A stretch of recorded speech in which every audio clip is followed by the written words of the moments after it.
আপনি কি জানেন পবিত্র কোরআনের সূচনাকারী সূরা সূরা আল ফাতিহা কেন এবং কিভাবে নাজিল হয়েছিল?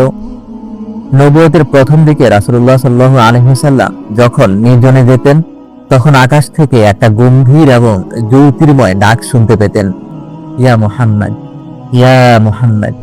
এই গায়েবী আওয়াজ শুনে তিনি কিছুটা চিন্তিত হয়ে পড়তেন। একদিন হযরত জিবরাইল আলাইহিস সালাম এসে তাকে অভয় দিলেন এবং শিখিয়ে দিলেন যে পরের বার যখন তিনি এই ডাক শুনবেন, তখন তিনি যেন মনোযোগ দিয়ে শুনেন তাকে কি বলা হচ্ছে।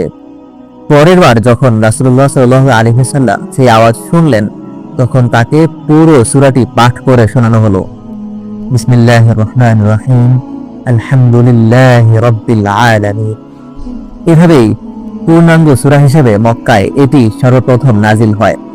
এই সূরার মাধ্যমে আল্লাহ তাআলা মূলত আমাদের শিখিয়ে দিয়েছেন যে তার প্রশংসা কিভাবে করতে হয় এবং তার কাছে কিভাবে প্রার্থনা করতে হয়। পবিত্র কোরআনের প্রতিটি সূরার এমন ঐতিহাসিক প্রেক্ষাপট জানতে আমাদের শান নজুল সিরিজটি নিয়মিত দেখুন।